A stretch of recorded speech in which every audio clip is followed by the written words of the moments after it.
So good afternoon, everyone, and welcome to Grand Rounds. It's nice to be back in the Gannick Lecture Theatre. And thank you for those of you who made the effort to come here in person. It's much appreciated, particularly for Tony, who was very keen to come and speak in front of people. And for those of you who couldn't make it in person, thanks for joining us on Zoom as usual. My name's Tom Fardon, I organise this show. And I'm grateful to everyone who comes to speak at Grand Rounds, but particularly when I hear an email from a new person. So just a few weeks ago, Tony emailed me to introduce himself as a new consultant psychiatrist here in Tayside in a very humble manner, and said, I've got a couple of Grand Rounds I'd like to come and present. I said, 2 Grand Rounds? Right, you're on. So this is the first of the one, and I think we're going to get him back in 2026. So Tony is a professor of psychiatry, has worked extensively in Glasgow and has moved to here. He was at Dundee about 40 years ago and went to Grand Rounds in the late 70s. So I hope we live up to the standards of the Grand Rounds in 1979. This is going to be a fascinating talk. I've not been to the slides, so I don't know what's coming, but I do know that this is a really interesting story. And I'm not going to give any introduction and just say, Personality and Fatal Diseases Exposing a Scientific Scandal. Tony, thanks very much. And thanks very much. And one of the things was I was thinking, well, look, should I do this online? But it's that thing of with cameras being off. It's that thing of, when you're doing something online, people's cameras and microphones are off. What if I crack a joke and it's not very good? Then you end up having a wee laugh to yourself. But in this case as well, I mean, I've given versions of this talk in various times, but I have seen rather senior-looking management types. And as I was talking, I've sometimes seen a look of rising anxiety in their face. And then if I get carried away with it... I don't think your mic's on. Don't they? And I hope you're... Oh, yeah. Don't worry, just carry on. It's all fine. Now your mic's on. If I got carried away, a look of panic on the management type face, because, God, what if he gets us sued? So I want to state in advance, I've got a couple of statements in advance about financial interests and things, but I wish to say to Dundee University, to Tayside NHS, everything I say is strictly on the record. But also, I take full, sole and total responsibility for what is said. And if in the past if it was to be legal proceedings, I'll take full, now that I'm a bit older, financial responsibility as well. So that's that out of the way. And I do have another declaration of interest. My family sold cigarettes and really I would say almost every other tobacco product, pipe tobacco, chewing tobacco, snus and stuff, for about 120 years in an economically deprived part of Glasgow. It wasn't our main product was even though I say so myself, a very, very nice ice cream. But like all shops of that type, we also sold tobacco. Have I gone the wrong way? I know. So I'm going to start actually with when my boys were about this size, we went to the Science Museum in London. And I knew this was there. And I showed them then, this was something, the Biosignal Laboratory, in the 4th floor of the Science Museum. And it was an exhibition to celebrate 100 years of the founding of the British Psychological Society. And it had been there for about 10 years from the first exhibition that was set up. And so that celebratory exhibition in a very prestigious museum, the prestigious Science Museum, it was absolutely dominated by this exhibit. And that was the biosignal laboratory that was set up by the man I'm mainly going to talk about, Hans Eysenck, with a tobacco company funding. And one of his postdoctorals said in a paper, the equipment, it was beyond the dreams of avarice for any academic scientist. Any money they wanted, they got. And so this was a state-of-the-art biosignal laboratory from the mid-80s into the, no, I think more than the 90s, for the first half of the 90s. And I remember saying to my boys, now boys, look at this carefully. This shows the fragility of science. Now, look at it very carefully. Your daddy will explain, but your daddy's the only man in the world who really understands how this shows the fragility of science. My boys said, Mum, Dad's talking rubbish again. And it was, I said, well, all right, okay, I understand it. And everybody else has looked at it carefully to understand it. A few dozen people have looked at it carefully. They understand it, about the fragility of science around this work. But appreciate, boys, you've got to appreciate your dad and what he did. I said, Dad, we wanted to go to the Natural History Museum. We didn't want to be here. And so, so with that, I can now tell how this is a wee part of this huge multi-layered scandal. And it's about this man who some of you of a certain age may know. This is Hans Eysenck, who was, I think unarguably the leading psychologist of his generation. And one of the things is, at the time of his death in 1997, he was, at that time, he was the highest cited psychologist, a living psychologist. But on one of the citations, I think the Social Sciences Citation Index, he was third most cited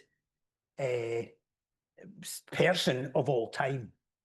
And number two, the only people beating him, number two was Sigmund Freud. And number one was Karl Marx. So these are big names, and he was third in it. So a big name in science and a huge name in psychology, hugely prolific man. And he had always been interested, and he had teamed up with the tobacco industry going back to the 1960s with some quite interesting work that he did.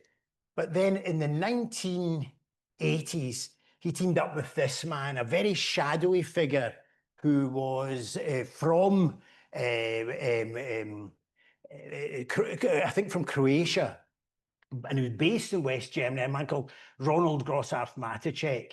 He was a social scientist. He saw himself as a social scientist, saw himself as a psychologist. And certainly, according to Eysenck, he was a trained physician as well. And I know he has a clinic, a kind of alternative medicine type clinic, even still in Heidelberg, and he's still alive in a very advanced years. So he teamed up with this Grossarth Maticek, and between the two of them, out came this personality typology. These four different types of personality, very briefly described here, but also I found rather vague in their descriptions. So a cancer-prone type of personality was passivity in the face of a stressful stimulation. And then when there was an ischemic heart disease-prone personality, it was the inability to leave an unsatisfactory situation, which caused increased anger and hostility. And there was a mixed type of like that. And there was a healthy, autonomous personality. And they applied this personality typology in two big cohort studies, three big cohort studies, one in Kravenka and then Yugoslavia, and then two cohorts in Heidelberg and then West Germany. And they applied it to those people and followed up people over the years. And it wasn't like the cancer-prone type of personality. It was like a rare thing, or the ischemic heart disease-prone personality. It wasn't rare, because some of those cohorts were fairly representative, and about a quarter had a coronary heart disease prone personality, and just above a quarter with a cancer prone type. So they followed them up over 10 years. And this is the results. And I first came across this in papers that I read. I was asked to comment on. When I was reading this, I said, this is very odd, these results. And that was in 1991, I think, that I read these papers. And they presented it in particular tables. And all I did was adapt it into the results into a table giving the relative risks of death. Oh my goodness, the desk up. So giving the relative risks for death. And so with 946 people with a healthy type of personality, only 9 died of heart disease. And I've deliberately left a gap for the coronary heart disease prone type. How many people died of heart disease? 9 out of 946 if you had a healthy personality. 21 out of 46, that's a relative risk of 4 if you had a mixed type. And a cancer-prone type, once again, a relative risk of 7. So the cancer-prone people were also at a risk of heart disease. And I sometimes at this, well, I think I'll wait till come on to the cancer thing about asking the audience about relative risks with various risk factors. But I mean, maybe now, but in case say you're a 20-a-day man or woman, or maybe stick to man actually more. The 20-a-day of Capstan full strength from when you're a teenager, right through. How much more likely? What's your relative risk of dying of heart disease? Say to your neighbour, with similar background, who doesn't smoke at all, has never smoked. I'm sometimes surprised how much. At this time, if I'm closer to people, I often look at anybody who's got nicotine-stained fingers. So if there's any smokers in the room, how much, or if there's any cardiologists in the room, what would be your relative risk of death from heart disease if you're a 20-a-day person? Would you say any takers about how much more likely? How much? I think that's about the best estimate, isn't it? We'll be coming back to you, doctor. We'll be coming back to you. I think that is the best up to date. I mean, it varies a wee bit depending on the study and where the history of it. So, how did Grossaff, Matrix, and Isaac's personality measure? How well did it predict the development of heart disease? And their relative risk of developing heart disease, it was 10 years, certainly over a decade, their relative risk was 27 if you had the cancer-prone personality in their questionnaire. And I would put it to you that if anyone were able to replicate that, that would be the most important finding in the history of the study of cardiovascular disease. If that were true, and if anyone was able to replicate it, that's the most important finding in the history of the biggest killer in the Western world, the big single killer in the Western world, in the developed world of ischemic heart disease. So what about cancer? And I'm looking now at anybody with nicotine-stained fingers. Say you're a 20-a-day Capstan full strength from teenage years, very common in Glasgow, very, very common in Dundee as well. What's your relative risk of developing just lung cancer? How much more likely are you to develop lung cancer than your neighbour, or all other things being equal, your neighbour? And actually, I don't know if the people online can see Professor Farden. Professor Farden, our respiratory expert, over to you. But it's okay. Are there any smokers in the room? Because I'm asking you first. It's about, I would say about 10 times more likely, just for lung cancer. I think when you get to being 40 a day, I think especially in women, 40, you might be up about 35 times more likely, 4 times more likely to develop a lung cancer. It would be what would be for pancreatic cancer, I think it would maybe be about 4 times more likely. Bladder cancer, maybe about 3 times more likely. Prostate or breast cancer, I don't think it increases the risk at all. So there's about a dozen cancers, mainly to do with lungs. Oh, here we go.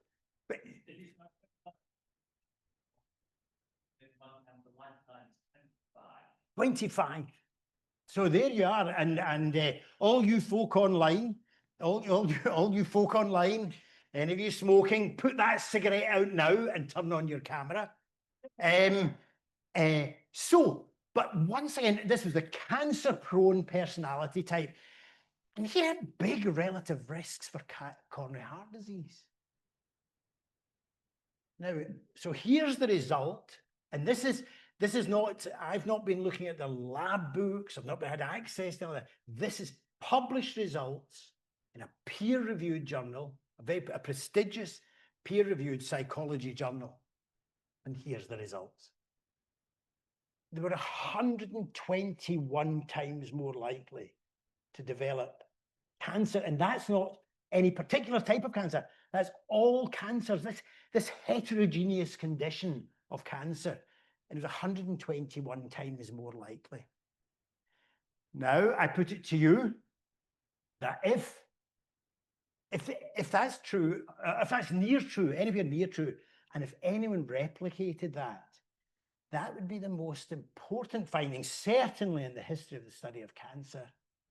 Actually, that, maybe combined with the coronary heart disease work, that's the most important finding ever in the history of medicine, if true and if replicated. So, well, if there's all this, if these personality types and stress issues are so important, what Isaac was then saying, well, we must do something about this. We must do something about that. Let's do some trials. And there was another study of a huge study in Heidelberg, 29,800 subjects, and it yielded subjects for a series of randomized controlled trials of psychotherapy, trying to prevent fatal diseases. And they used a method called creative novation behavior therapy. And I've looked at the descriptions of creative novation behavior therapy. It looks quite good. A bit of cognitive behavioral therapy, a bit of behavioral therapy. Quite some fairly decent psychotherapeutic approaches. But it didn't strike to me as being particularly unusual. So they did this, and there they had it. And the psychotherapy was all delivered by Professor Grossarth Maticek working in Heidelberg. He did all the psychotherapy himself. And if you didn't get the therapy, you were in a bit of trouble, because 16 of you died of heart disease. This is the heart disease prone subjects. Otherwise healthy, but they were treated by him, and then over the next 13 years, 16 out of 46 died of heart disease, and 13 died of other causes.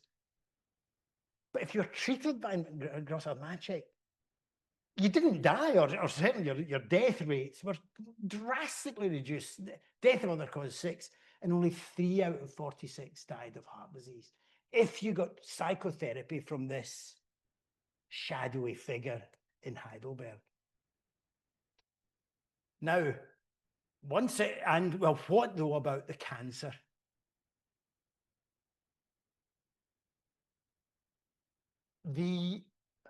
I've left it blank for if you got treated by Professor Grossarth Maticek with his psychotherapy. But if you had a cancer-prone personality, you were in serious trouble. That was 31 deaths out of 15, 16 of them from cancer. But if you happen to be randomized to Professor Grossauf-Matichek in their published results, that is, you didn't die of cancer. Now, I would put it to you that if anyone's to replicate that, if that's anywhere approaching true, that is the most important finding in the history of science. Ever, if it's true. And you have to say, well, maybe something odd was going on in these studies. It needs to be replicated. And Professor Ising was writing at this time saying, you know, it can be very expensive giving individual psychotherapy. Why don't we do group therapy? And it just so happened that Professor Grossauf-Matichek had done group therapy on, I think it was 600, as I'll see in the next slide. So they tried a replication study. Oh, yeah, about 500. 245 were randomized to be treated in group therapy of this cognitive, creative innovation behavior therapy, and in a groups about 10 by Grossauf-Matichek and some specially trained students he talked about. 245 were untreated, and after 7 years, and this is in replicating with it, 20% of the subjects who got group therapy died.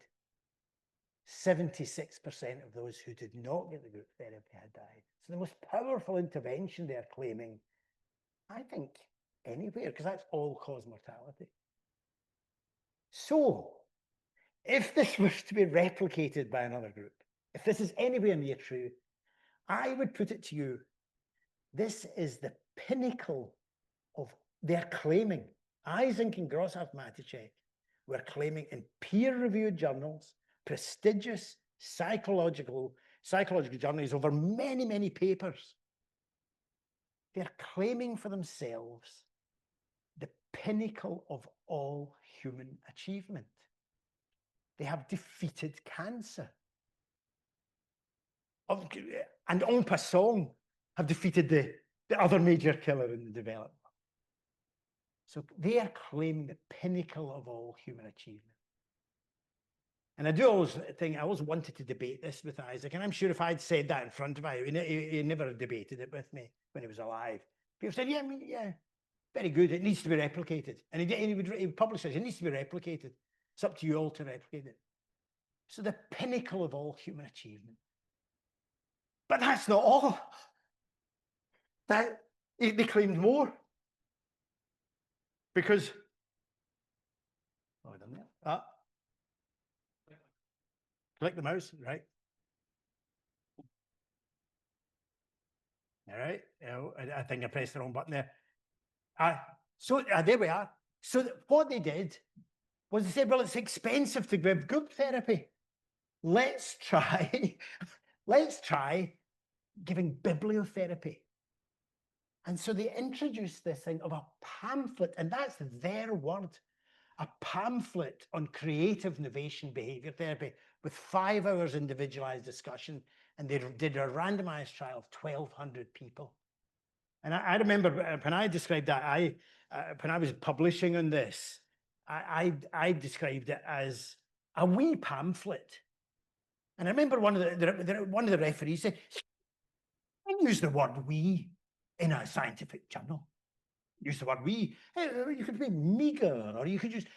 I said, wait a minute, we's a good word. I use we all the time. And I got, I convinced the editor. So here is, and I got it this we, but the pamphlet's their word. We is my word. And here is their wee pamphlet. Or rather, that's 2/3 of their wee pamphlet. And I don't know anybody who's a speed reader might quickly read it and say, well, I'm actually feeling healthier already. And once again, it's quite good stuff. What can you do when you have no idea what else to do? What can you do when you have no idea what else you can do? You can only accept that state of affairs, but continue to observe your own behavior in order to discover the conditions that prevent you from achieving satisfaction and happiness. I don't have any objection to that. Reasonable advice. Here's the rest of the wee pamphlet. That's it. So you've seen the whole wee pamphlet. And there it is. How do you achieve autonomous self-regulation? He says, avoid coffee, do sports, look after yourself, don't depend on other people. That's fair enough. So having claimed the pinnacle of all human achievement, I wonder how their wee pamphlet did and what they published about the results. What results did they claim? And I remember when I was reading this, I was saying, is it me? It's saying that 32% of those given the pamphlet were dead. 83% of the untreated were dead. So I felt then, so without any other examination except reading their published results in a whole range of peer-reviewed journals and book chapters and books, just reading that, I said, that is a scientific scandal.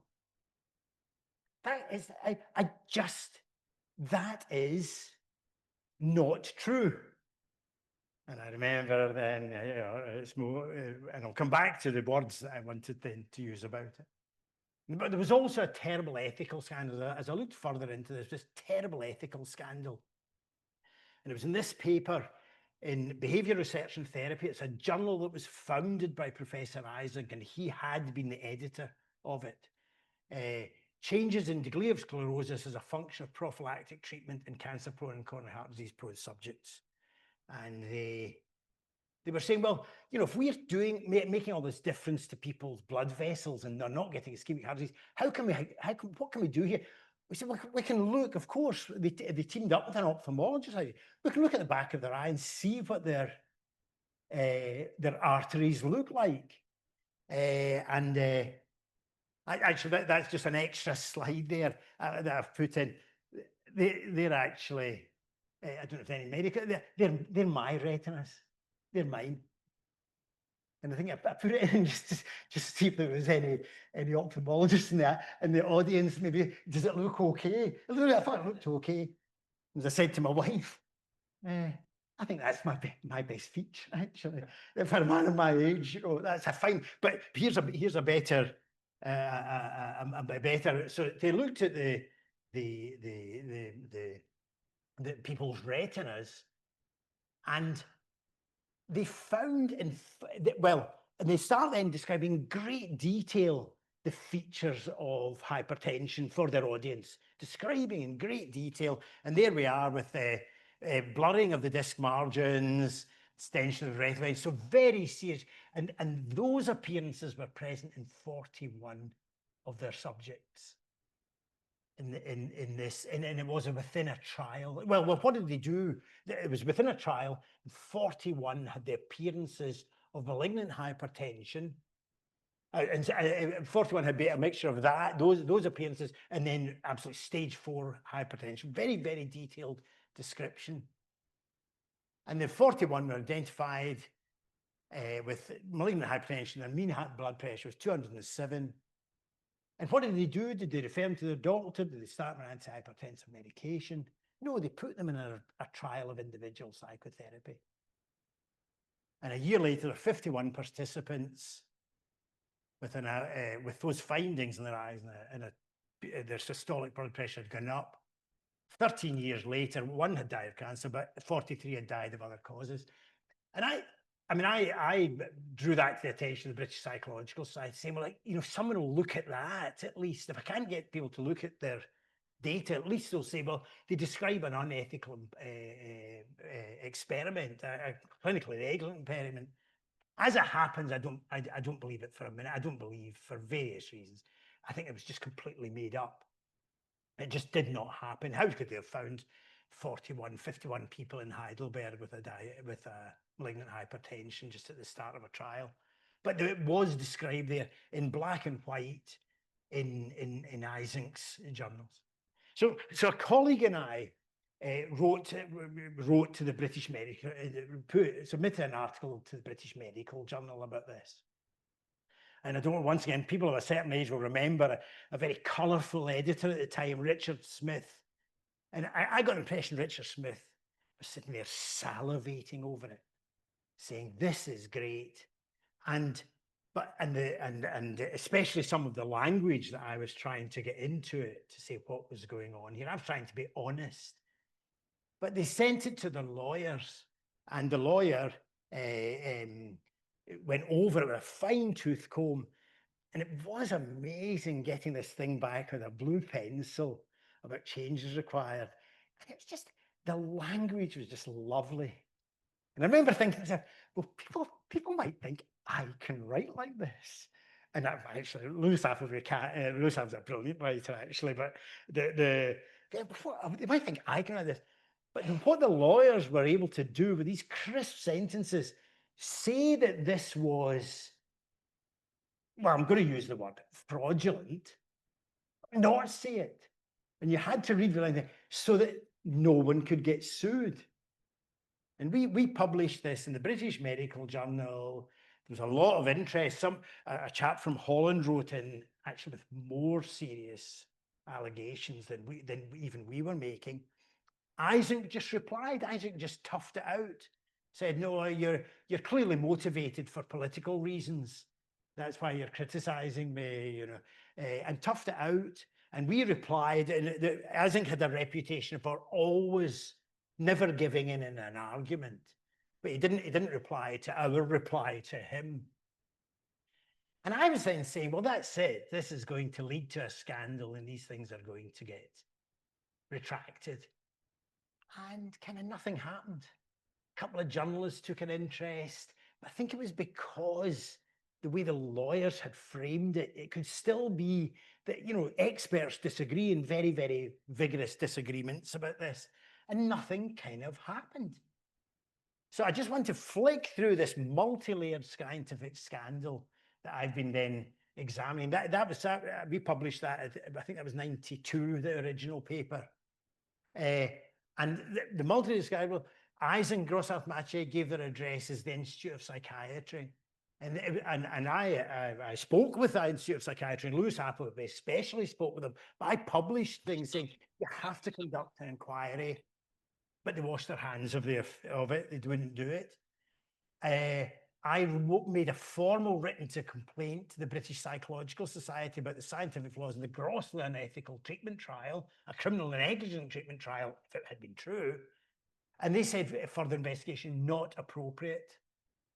And I think maybe this is where it was all this thing about the fragility of science.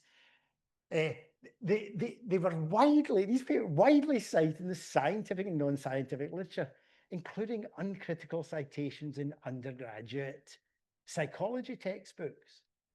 And occasionally creep into a medical literature as well, the journals that were edited by doctors. It's included in meta-analyses of the association between personality and disease. And you've got all these meta-analyses with relative risks of usually about one indicating no association between, say, cancers and particular personalities. But if you so often you get a relative risk of 1.5, there's even one that goes up to 2.5. And then you've got Isaac and Grossarth-Maté thing. One was 27, another was 72. And their results. And they put them in the meta-analysis, and it influenced the results. It influenced the overall results. And it's still there. It's still there. The meta-analysts have not redone their meta-analyses, even after what's happened since. They've been included in huge cohort studies. There's a huge cohort study in France about gas workers, one of these magnificent occupational medicine cohort studies. Must have cost a fortune. And you can just imagine then the researchers saying, well, I wonder what personality measure we should use. This looks interesting. And they used Isaac's and Grossarth-Maché's personality measure. The thought of a loss of an opportunity. And of course, they found no association. And they just reported it as that. And also it has been used, especially in Japan, these measures, people dying of cancer, and people have been piling in, giving them these Isaac Grossarth-Maché personality measures, and I think doing some of their creative innovation behavior therapy. And I think, well, this is a a scandal. I kept saying over the years, so this was starting in the 90s, I said, we must do something about this. But I was too busy. And I must write in again. What else can I do? And then there was this other thing which I feel is part of the scandal. Isaac seems to have been a very, very powerful personality. There's all these young people, and I don't know if any medical students are watching or any young researchers are watching. Do be careful about getting into the sway of these charismatic figures. Not all charismatic figures, but just be awfully careful, because there was these people in the International Society for the Study of Individual Differences. They kept egging him on in his belief he was a genius. And actually, to his face, it said, and published it, one people say, oh, Hans, you are like Johann Sebastian Bach or Mozart. You are the Mozart of psychological science. And this is all published. And then even his wife, who was also a psychologist, a very, very eminent psychologist as well. This is from their website. And his poor wife, who was alive when all the scandal then started being recognised, she died a few years ago. His poor wife, and she was writing an autobiography. At the time of her death, she managed 4 chapters.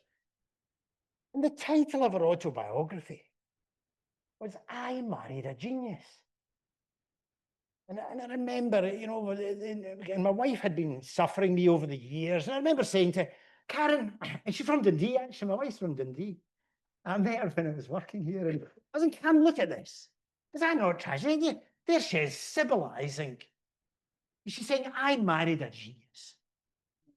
Saying, oh, yeah, again. Well, she's lucky. She's lucky she married a genius. Because I married a dafty. Give us a break. Look what's going on. This is all part of this. What's happening? I must do something about it. And then, it was just, I'd done my bit. What else could happen? And then I don't know if any of you know about the tobacco documents. With this, there's litigation, and all the respiratory physicians should know about it. In fact, everyone should know about the tobacco documents. That as part of the litigation in the United States, the people who are prosecuting or trying to get money for the litigation against the tobacco companies, they just they put in a subpoena for all the tobacco companies to give all of their documents, every single document that they had ever written, memos, letters, handwritten notes, annotated papers, and they got them. And they are available in, I think it's a big warehouse in Minnesota. There's another big warehouse in Guildford down in England for the British things. And of course, in this day and age, they're all on the internet, and you can just have a look. And I do recommend, have a look at the tobacco industry advertising in the 50s and 60s, television advertising, what they were doing. I mean, some of it's absolutely shocking. And I remember, and I said, wait a minute, I wonder if they mentioned this. And I don't have time to go into it, but there's Hans Eysenck, and there's these videos. There's Hans Eysenck at the United States Senate, along with, I think it's the guy in the specs. So Eysenck, this is Eysenck here. And the guy in the specs is the chief executive of R.J. Reynolds Tobacco Company, arguing with the Senate that they shouldn't be restricting tobacco so much, and it's overblown all the health hazards of it. So enormously influential, and indeed, if I had time, I could describe how the tobacco industry scientists knew that this work that I'm describing was junk, and then saying, but it's important, so we'll give some more money to them.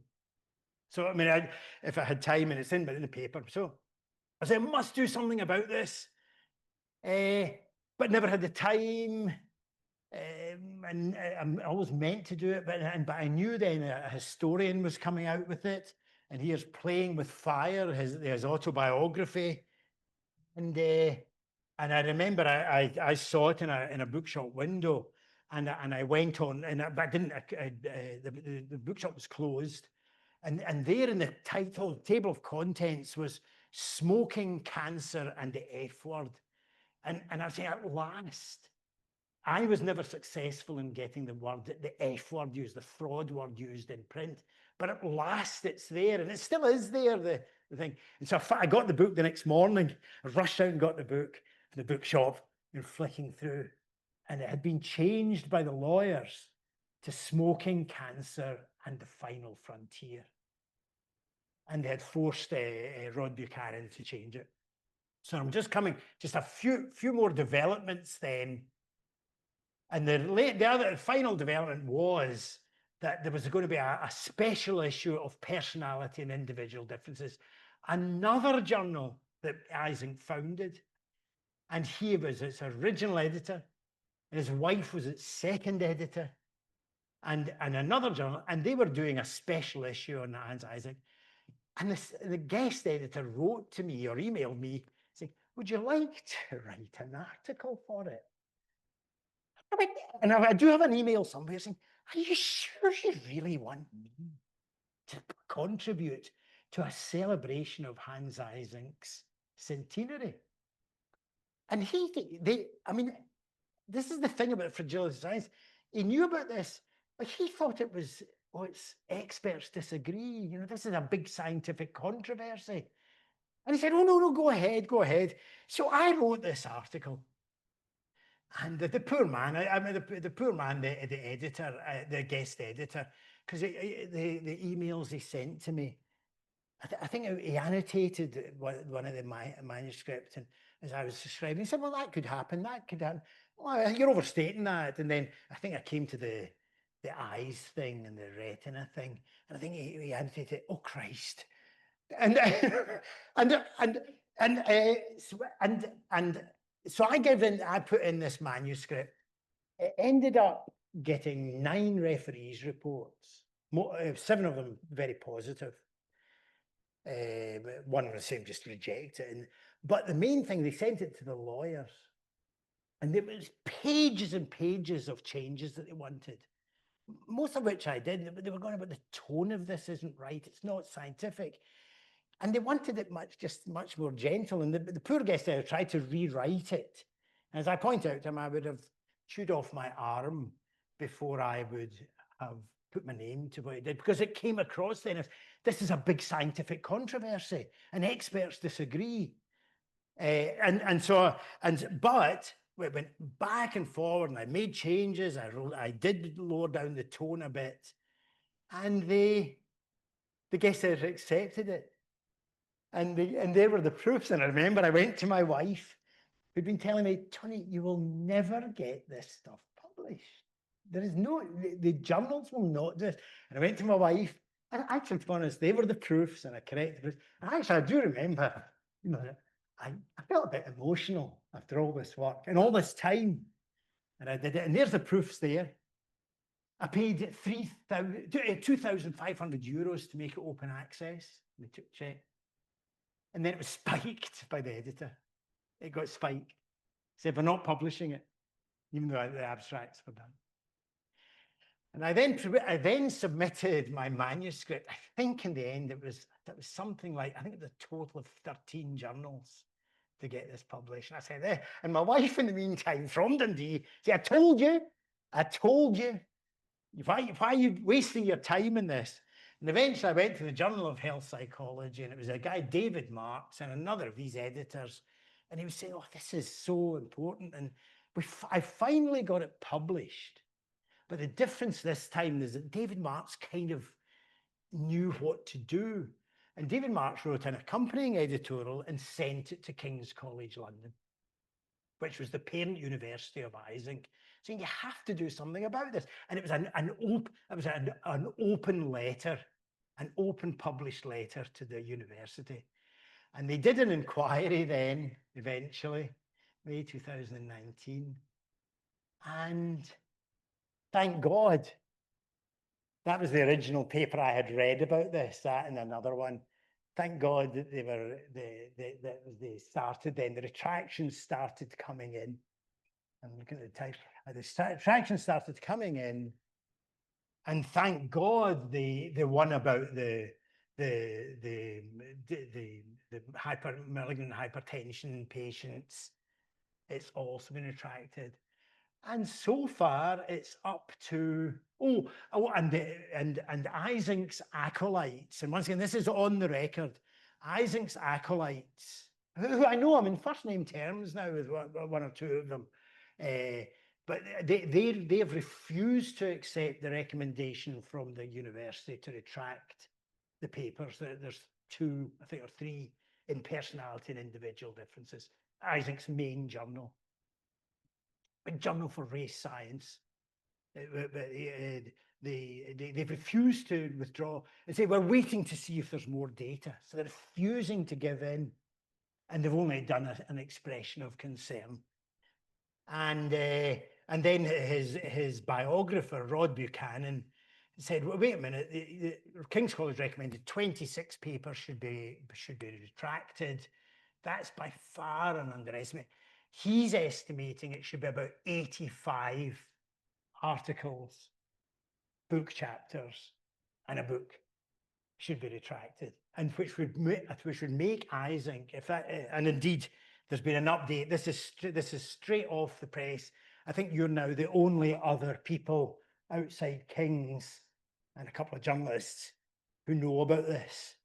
That there's been an update from King's, and King's are saying, look, anything else from that research program, you have to flag up, and that work is unsafe. So it will make Isaac, I think, if the retractions start happening, well, I think people just are fed up with it and don't want it. It'll make him the 5th most retracted scientist of all time, and by far the most retracted psychologist. And so that's it then. That's it. I've got 1 more minute to say, this has been with me now since the 90s, and in some ways I've enjoyed it. My wife, I don't know, my wife and children, I remember when the boys were wee, they would help the boys, well, I'll help you, Daddy. Especially, I think I said when I was looking at the tobacco doctors, your daddy's an investigative journalist now, sons. And they say, oh, Daddy, oh, I didn't know. I'll help you, Daddy. So, and I've watched my boys growing up, and my wife and I getting old. And then at one stage, after about the 12th journal rejecting this, where Karen was saying, I'm fed up with this. There's 3 of us in this marriage. Me, you, and Hans Isaac. You'll never get this done. But in the end, we did do it. And he's going to be, I think I have managed to expose a scandal. And why was it so important to me, I suppose, at the end? Because there he is. And that, because he undermined the public health. Now, all over Europe, especially in Germany, this was very influential in Germany, some of this work. And just at the top right-hand corner, that is the take-home message of my talk. No smoking. And thanks very much for your attention. I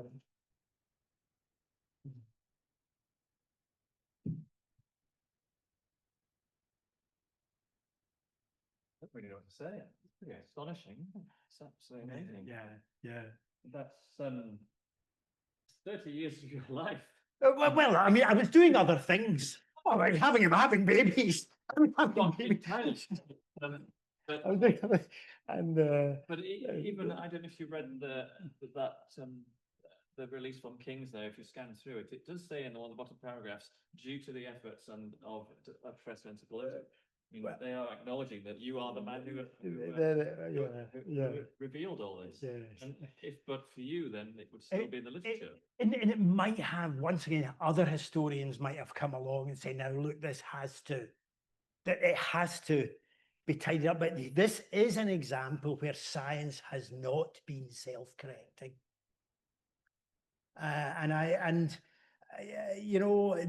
Maybe, I think more. I mean, I was saying, this is my nomination for the worst scientific scandal of all time, excluding, of course, scandals that happen in, medical atrocities in totalitarian countries, and maybe like Lysenkoism, and so scandals that are happening in totalitarian countries, I think, and atrocities, they're different.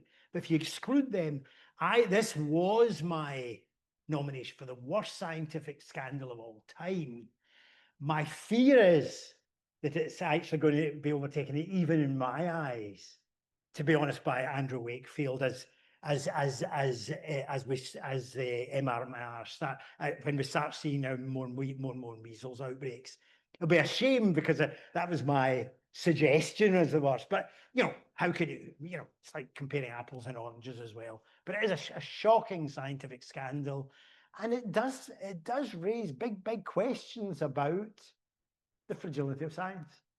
I suspect, I mean, this is purely conjecture, but as you were saying, that his impact was large in his native Germany, and the highest smoking rates in Europe are in Germany and the Eastern Bloc, and the countries that border onto it. It's very noticeable if you go to Germany for conferences and things, that smoking rates are triple what they are here. And if you have time, go on to those tobacco documents. I can't remember the name of the committee, the smoking committee. The tobacco company's German scientific committee. I mean, absolutely shocking, some of the stuff they're saying. Two questions, and John, Nikki beat you to it. So Nikki, thanks very much for your question. Thanks. That was a remarkable story, and I can't believe I've never heard of it before. I was wondering if you identify as a CHD-prone personality, given your tenacity and not letting this go over the years.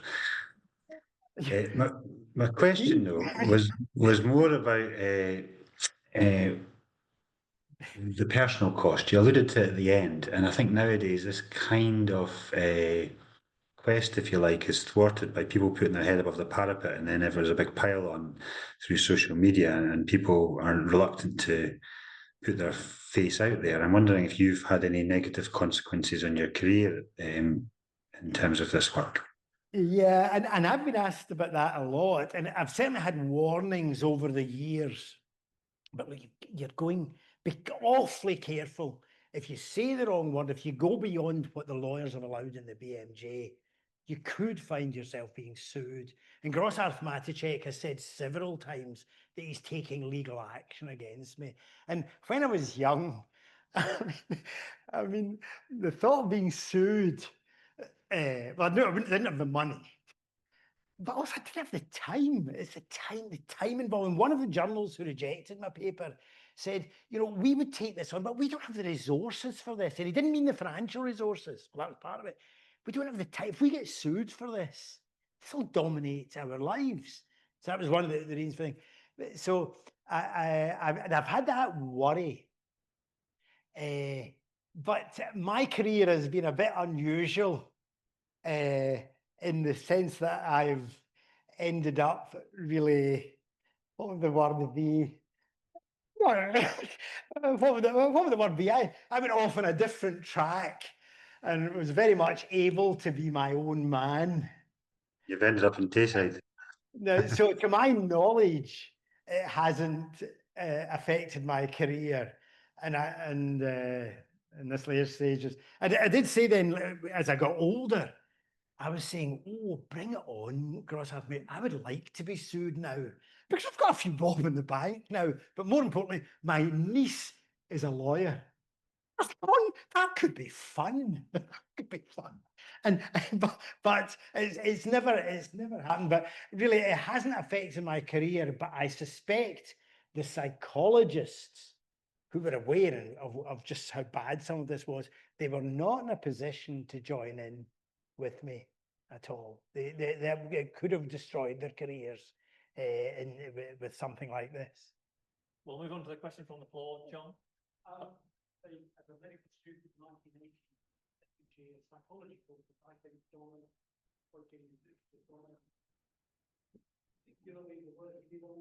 you need a microphone. Kings, is that a microphone? Yeah, it's What a lecture theatre this is.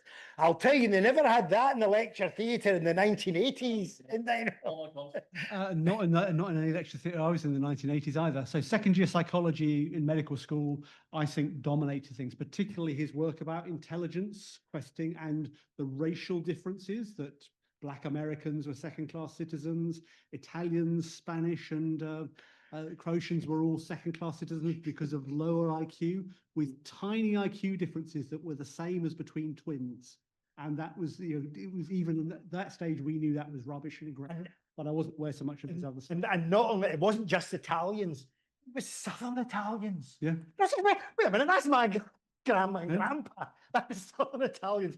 But right enough, tiny, and this is one of the things, how could this have happened? Because how could this have happened? And I think it's one of these things of, there were indeed small differences he found in his race and IQ work, his a whole range of other, some of his work on astrology, but in huge numbers, and they were highly statistically significant.